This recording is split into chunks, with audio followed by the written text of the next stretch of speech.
Good morning. This is Faith in Our Hometown, brought to you as a community service and sponsored by Mercy Hospital, Joplin. And now, here's your host, Father Jay Friedel.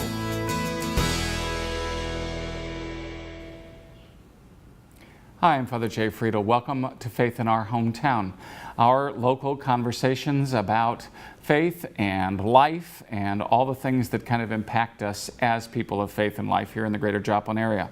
This morning, my guest is going to be Dr. Curie Sucheta. Dr. Sucheta is the principal at Joplin High School, so we welcome you this morning. We're going to talk about a couple of things, but the first thing that we want to talk about is how education affects people, or why we do education in the first place, and how we grow them into people of good character. How does that work? And so we're going to be talking to Dr. Sucheta about that, some of the things that our Joplin High Schools are doing in order to make that happen. And then as we get toward the end of the show, because I have a little insider information, we'll probably be talking about a few other things as we get toward the end. So stick around for the surprise as well. But we will be right back with all of you after this Mercy Minute. Thank you for joining us this morning for Faith in Our Hometown. Hi, I'm Angie Separito with Mercy Hospital. I'm here today with Dr. Jeff Manley. Dr. Manley, what do you do here? OBGYN physician. All right, and your office is located where? We're in the hospital clinic complex, I guess, if you will, and it's on the 5th floor, just right down from labor and delivery. So it's convenient to be down the hall from labor and delivery, but also what are the benefits of that? Well, being in the same place makes it just safer for our babies, safer for our moms, because the physician's always in the same building, just a few steps down the hallway. In our labor and delivery rooms, they deliver everything in the same room. It's nice, yeah. They are able to deliver, and their postpartum recovery is all in the same room. There's room there for family and to stay the night as well. So everybody gets to stay in the same place, which is a nice added benefit. Right across the hall from our NICU. It's just right across the hall from the NICU. And you're accepting new patients. If you'd like to make an appointment, you can call the number on your screen or visit mercy.net for more information. So welcome back. I'm here with Dr. Curie Sucheta this week, talking a little bit about why we do education in the first place. So Curie, first of all, tell us a little bit about yourself for the folks that may not know you, other than being the principal of Joplin High School. Well, I'm from the area. I grew up in southeast Kansas. Went to school. We air there too. Oh yeah. Hopefully some of them will be watching. There you go. Grew up in southeast Kansas. Ended up graduating from Pittsburgh State and stayed in the area. Worked in business for several years, and then decided I want to go back into what I was doing in college, which was learning to be an educator. And I got in when I was about 33 years old, and started an alternative school there with another group of educators, and we were just learning our way through and working with a lot of at-risk youth and students that needed help and direction, and then went on and became a middle school principal, and then I've been at Joplin High School the last 14 years. Yeah, well, I knew you were already there when I showed up in town, Right. so that's all I've ever known you to be. That's Yeah. the only part of your life you've just been the whole time I've been here, the principal of Joplin High School. So, and I think you guys do a fantastic job there. So, on behalf of the community, and I just want to give kudos to all of our schools in the region. I always laugh. I tease you from time to time that say, that if our public schools were in bad shape, more people would be looking to us to take refuge in our Catholic schools, because that happens around the country, where we become the refuge because the public school systems have got so many things that are bothering them. We don't have that problem here in our area. You're doing a way too good of a job, and I mean that facetiously. But you guys are doing a great job, and so people aren't seeking refuge because they're being well cared for and taken care of in our school systems. And I just know from the greater Joplin area, whether we're talking about Webb City or Carthage or you guys or wherever, it's just we do a pretty good job educating our kids here. So the point of all that is to say, why do we educate? I'm not just talking about teaching about the subject matter, because I know you have a philosophy that, you may have a teacher who's teaching math, but that they're not just teaching math. They're teaching students, and they're teaching students about life. And so they're not just teaching, language skills. They're teaching students, and they're teaching students about life and how to get along in life. So ultimately, what for you? Let's hear your theories about what is really the purpose of education. What's at the heart of what you guys do at Joplin High School? Well, for me, when you say what's important about education, it's about getting kids to graduate, but getting them the skills they need to be successful moving on, whether it be whatever it is in their daily life, but also being a better citizen, being a better human being, but also getting them ready for a career. And so I think that that's what we're trying to do all the way through pre-K, all the way through high school, to address the needs of our students in our area, to help them have a better life when they come to school and see a better life is there for them. And I know we teach subjects, and I know one of the things that is a challenge for us always is when we hire high school teachers, the first thing we want them to do is do what you just said. We want them to be teaching students, not the subject matter. The subject matter is important. That's the content that they're going to be enriched. But it's important first to work with the students to build a community within that classroom. And I'm real proud of our teachers for what they try to do every day and the hard work that they do. All of our teachers in the area.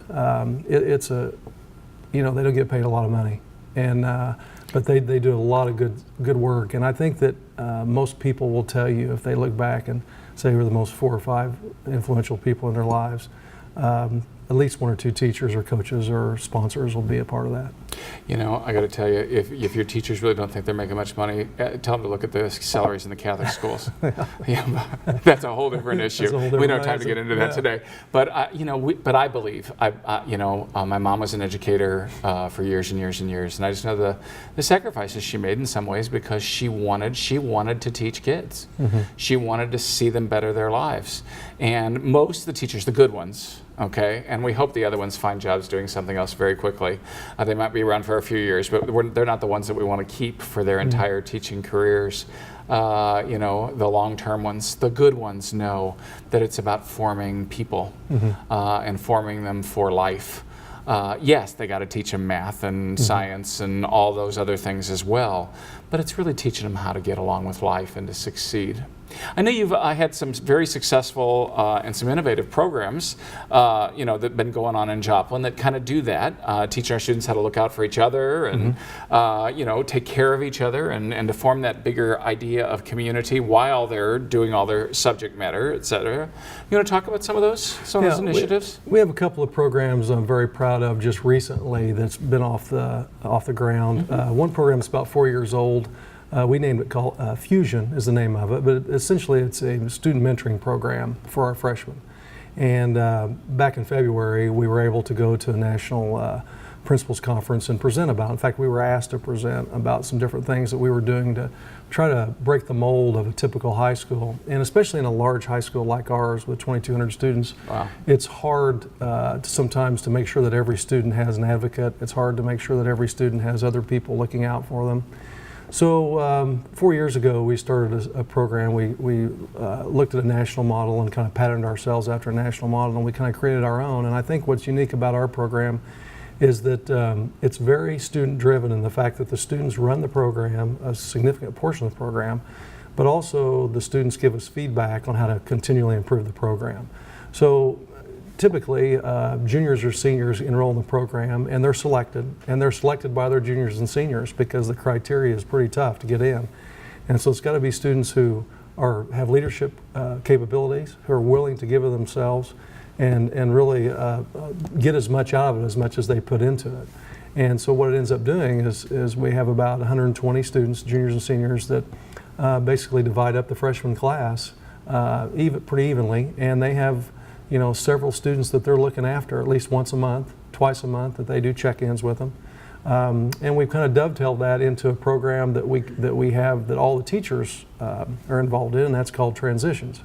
And that program, we're talking about transitioning from one grade level to the other and getting ready through high school to be a better high school student and also move on with college and career planning. And so both of those programs together work together so that the students can come in during transitions time and also teach lessons with the teachers, but offer support, that they're there for the students when they mentor them, make sure that they're doing well in high school, make sure that they understand how to be a high school student, understand what a GPA is, understand how to mitigate situations with other students, bullying situations or whatever it happens to be.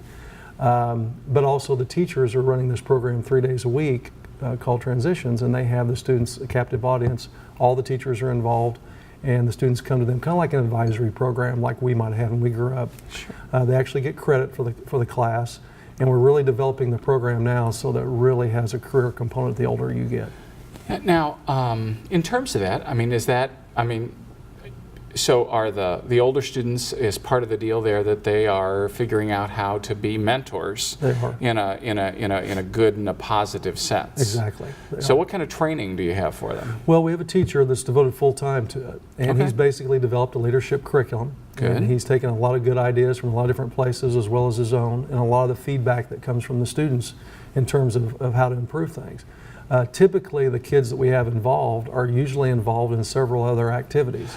Well, So- you know, if you want something done well, you find the busy people to do it. Yeah. So yeah. Well, and that's exactly right. And they bring in their ability and their talent and the things they've learned from other programs, whether it be a sports program, a show choir program, band, FFA, whatever it is.